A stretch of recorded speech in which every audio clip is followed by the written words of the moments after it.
खुलुमबाय गोजोन फुंबिलिनि बयनिसिमबो गाहाम हामलायनायखौ जासिहरनाय थाबाय आं सिबिरानि ब्रह्म आसा खालामो नोंथांमोनहा गासैबो मोजाङैनो दङ नोंथांमोननि थाखाय आं गोदान मोनसे भिडिअ लानानै फैबावबाय अन्नानै भिडिअखौ जोबजासिम नायलांदो मुलुगनां आर्चारि एबा बोरला गेलेगिरि सन्जय बर' बिथाङा क'क्राझार आबखारि बिफानाव इन्सपेक्टरनि बिबानखौ आजावबाय। क'क्राझार दिमोलगावआव थानाय आबखारि एबा एक्साइज डिपार्टमेन्टनि मावखुलियाव मोनसे हाबाफारिनि गेजेरजों आबखारि बिफाननि डिपुटि डाइरेक्टर आरो बिटिसि आबखारि बिफाननि CHD प्रान्जल बराया आर्चारि गेलेगिरि सन्जय बर'खौ आर'नाइजों बरायनायजों लोगोसे बिबानखौ गथायनानै होबाय। आसाम सोरखारनि बे थांखिखौ बरायदों सन्जय बर' बिथाङाबो मानोना गेलेनायाव गोबां रांखान्थिनि गोनांथि जायो। साख्रियाव थिसननानै रांखान्थि बिथिङाव मदद होनायनि थाखाय आसामनि गिबि मन्त्रि डक्टर हेमन्त बिश्व शर्मा आरो आसामनि गेलेनायनि मन्त्रि बिमल बरा बिथांखौ साबायखर बावदों बिथाङा। लोगोसे बे जाफुंसारनायनि थाखाय बिथांनि आंगो बिमा बिफा लोगोसे कचखौबो साबायखर बावदों बिथाङा।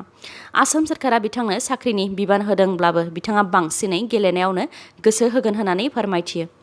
गुबुन फारसेथिं क'क्राझार एक्साइज डिपार्टमेन्टनि CHD प्रान्जल बरा बिथाङा बुंथियो दि मुलुगनां गेलेनानै मेडेल देरहासारनो हानाय गेलेगिरिया बिथांमोननि बिफानाव बिबान मोननाया गोग्गाथाव। लोगोसे सन्जय बर'खौ हाजासे मदद होगोन जाहाथे बिथाङा आरोबाव मेडेल लाबोनो हानानै बड'लेण्डजों लोगोसे आसाम आरो भारतनिबो गोग्गानायखौ लाबोनो हायो होननानै फोरमायथिदों। बेनि अनगायैबो गेलेगिरिफोरखौ साख्रियाव थिसननानै रांखान्थि बिथिङाव मदद होनायखौ साबायखर बावहरदों आरो बेबायदिजों जाखांफुनाय लाइमोनफोराबो थुलुंगा मोननो हागोन आरो गेलेनायखौ मोनसे जिउ खुंनायनि लामा महरै सायख'गोन होननानैबो फोरमायथिबावो बिथां प्रान्जल बराया। दुखुनांथाव खौरां सारअन्थाइ गावनायजों 3 सुबुंनि जिउ खहा जादों। बे दुखुनांथाव जाथाया चिरां जिल्लानि सिङाव थानाय बेंटलनि अन्थाइबारियाव जादों। जिउ गोमानाय 3नि मुङा रियन्ति बसुमतारी, मंकेश्वर बसुमतारी आरो दिलीप सोमफ्रामारि। बिथांमोननि जिउ गोमानायनि अनगायैबो 6आ गोब्राबैनो जोखोम जानाय खौरां मोननाय जादों आरो बिथांमोनखौ दा फाहामथाय होनाय जागासिनो दं होननानैबो मिथिहोदों। रिपर्टनि बायदिब्ला अन्थाइबारि माया क्लाबनि बानजायनायाव मुंख्लं दि जाब्रांनि गोसोखांथियाव जोलुर बादायलायनाय जादोंमोन। बे जोलुर एबा फुटबल बादायलायनाय थानाय समावनो हरखाबै सारअन्थाइ गावनायजों 3 सुबुंनि जिउ खहा जानो गोनां जादों। बेनिखायनो अन्थाइबारि माया क्लाबनि दि जाब्रांनि मुङाव जोलुर बादायलायनायखौ दोनथ'नाय जाबाय। खेलाखौ माब्ला होफिननाय जागोन बेखौ खौरांनि गेजेरजों फोसावनानै होगोन होननानै फोरमायथिदों अन्थाइबारि माया क्लाबा। दाब दाब जिल्लायाव NDVनि 33थि मंख्लं सान फालिदों। थांनाय 1988 मायथाइनि 14 सेप्तेम्बराव आफादनि कामान्डार इन चिफ बांबुरगोरा बसुमतारी बिथाङा सिगांसिन सुथुरनि आखायाव जिउ खोमानो गोनां जादोंमोन। बेनिखायनो 14 सेप्तेम्बरखौ NDV मुंख्लं सान महरै फालिबोदों आरो बे 14 सेप्तेम्बरखौ बिटिआरआव मुंख्लं सान महरै फोसावनानै होनांगौ होननानै दाबि खालामदों बिथांमोनहा।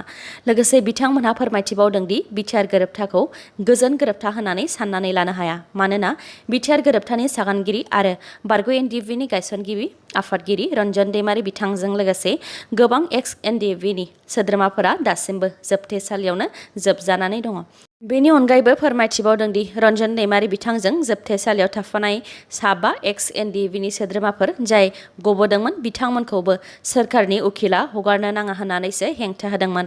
बे बेलायाव रन्जन दैमारि आरो एक्स NDVनि माखासे सोद्रोमाफोरखौ उदां खालामनो थाखाय सोरखारा खामानि मावगोन बेखौ फोथायनो हाया होननानै फोरमायथिदों बिथाङा। बेनिखायनो सोरखारा रायजो राजाफोरजों गेलेबाय थायालासे बिटिआर गोरोबथानि सार्थआव रन्जन दैमारि बिथांजों लोगोसे जोबथेसालियाव जोबजानायफोरखौ उदां खालामनांगौ होननानै दाबि खालामो बिथांमोनहा।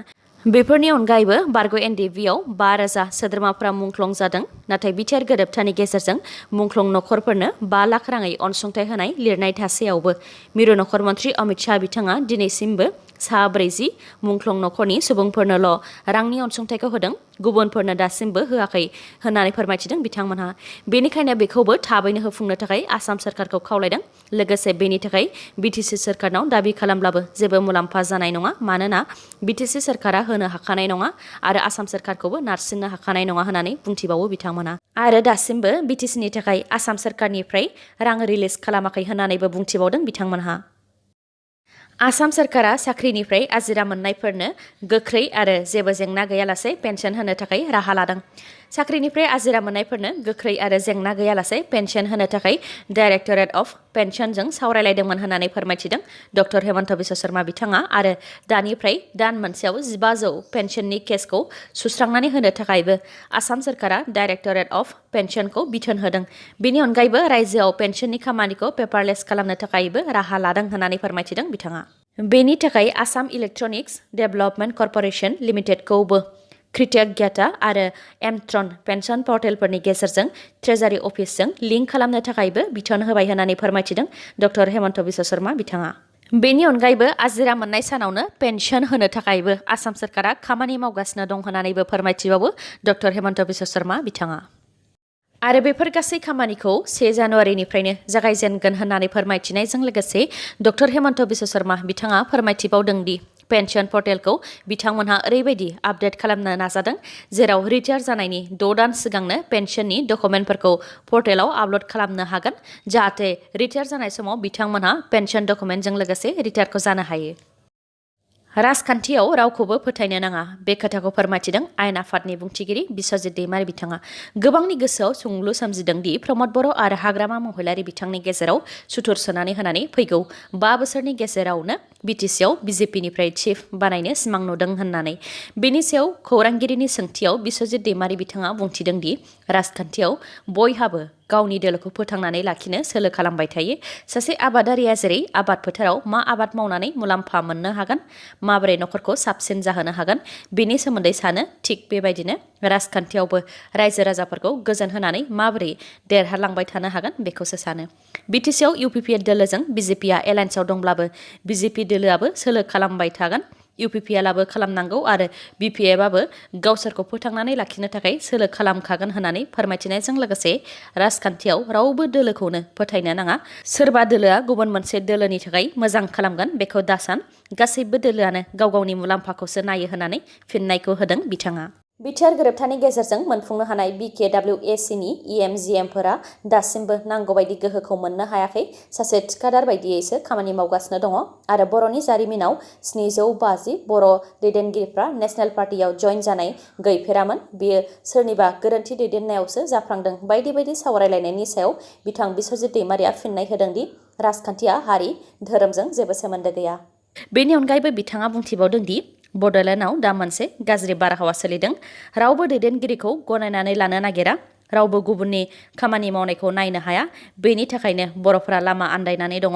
सोरबा पार्सनेल इन्टारेस्टनि थाखाय गुबुननि सायाव जानला मोनला बुंलाबाय थायो होननानैबो फोरमायथिदों बिथाङा। बेफोरनि अनगायैबो बिटिआर गोरोबथाजों बारग' NDVनि सोद्रोमाफोरा गोजोन गैयै फोरमायथिबाय थानायनि सायाव बिथाङा फिननाय होयोदि बिटिआर गोरोबथायाव माबाफोर गोरोन्थि थालांदोंमोनबा बिथांमोनहा मानोथो सागान होखो होननानै। बिथांमोनहा सागान होनायनि सिगां सावरायलायनानै गोरोबथायाव फैदों। अब्ला बिटिआर गोरोबथायाव माबाफोर गोरोन्थि थादोंमोनब्ला बेनि दायनिगिरिया सासेनिल' नङा, गासैबो सागानगिरिनिनो जागोन होननानै फोरमायथियो बिथाङा। मानोना रावबो सागानगिरिया गोरोबथायाव मा दं बेखौ मिथियालासे सागान होगोनखौ साना होननानै फोरमायथिदों बिथां बिश्वजित दैमारिया। सप्तासे गोमानानै थानायनि उनाव डक्टर बिक्रमजित बरुवानि गोथै देहाखौ बुरलुंबुथुर दैमानिफ्राय बोखांनो हाबाय। थांनाय 8 सेप्तेम्बराव जरहाटनि निमाती घाटआव गंसे नावा मा कमला नावखौ सौख्रांनायनि उनाव मा कमला नावा बेलथायदोंमोन, जेराव सा 9 सुबुंफोर दंमोन। बेनिनो सा 89खौ रैखा खालामनो हादोंमोन। सानैनि गोथै देहाखौ मोननाय जादोंमोन, नाथाय डक्टर बिक्रमजित बरुवानि गोथै देहाखौ मोननो हायाखैमोन। सप्तासेनि उनावसो बिथांनि गोथै देहाखौ मैया माजुलिनि आहतगुरिनि बुरलुंबुथुर दैमानिफ्राय बोखांनो हाबाय। बिथाङा माजुलिनि गारमुर सिभिल हस्पिटालाव मावोमोन। बिथांनि अनगायैबो बे जाथायजों जिउ गोमानांनाय इन्द्रेश्वर बरा बिथाङा सासे फोरोंगिरिमोन आरो परिमिता दास बिथाङा सासे लेक्चारारमोन। फि वेभार स्किम एबा फिस होनो नाङै बिथांखिनि गेजेरजों जायखिजाया सोलोंथाइ फसंथानफोराव मुं थिसनोब्ला दानिया सार्कल अफिसनिफ्राय गार्जेननि इनकाम सार्टिफिकेट लानानै फसंथानफोराव जमा होनायनि सोलायै गुबुन राहाबो फोसावनानै होबाय आसाम सोरखारा।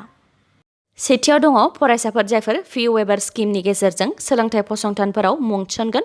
दानिया जाय फसंथाननिफ्राय पास जानो हादों बे फसंथाननि गाहायनिफ्राय मोननाय फरायसानि पेरेन्टसनि इनकाम सार्टिफिकेटखौ मुं थिसननो गोनां फसंथानाव जमा होयोब्लानो फि वेभार स्किमनि गेजेरजों एडमिसनखौ मोननो हासिगोन आरो फसंथाननि गाहाया दिहुननाय इनकाम सार्टिफिकेटखौबो मुं थिसननो गोनां फसंथानफोराबो गनायनानै लानो नांगोन। नैथियाव दङ फरायसानि गार्जेननि बोसोरसेनि इनकामखौ 2 लाखनिख्रुइ खमसिन होनानै जुदि फसंथाना गनायनानै लायो अब्ला फसंथाना गावनो इनकाम सार्टिफिकेट होनानै फरायसाखौ फी होनाङै बिथांखिनि गेजेरजों मुं थिसनहोनो हागोन। बेनि अनगायैबो थामथियाव दङ फरायसाया पेरेन्ट्सनि बोसोरसेनि इनकामनि नटारि एफिडेभिट जमा होनानैबो फी वेभार स्किमनि गेजेरजों मुं थिसननो हागोन। फरायसाया होनाय इनकाम सार्टिफिकेटनि सायाव बोसोरसेनि गेजेरावनो फसंथाननि बिबानाव थानायफोरा मोजाङै नायबिजिरनो नांगोन आरो सोरबा फरायसाया जुदि नंखाय इनकाम सार्टिफिकेट होदोंब्ला बिथांमोननि हेंथायैबो गोख्रों राहा लानाय जागोन होननानै नटिसनि गेजेरजों फोरमायथिदों। बेनि अनगायैबो फी वेभार स्किमनि गेजेरजों मुं थिसननायाव गिबियाव अरिजिनेल मार्कशीट होआब्लाबो जागोन, नाथाय 15 अक्ट'बरनि गेजेराव अरिजिनेल मार्कशीटखौ होआब्ला एडमिशनखौ केन्सेल खालामनाय जागोन होननानैबो नटिसनि गेजेरजों फोसावदों।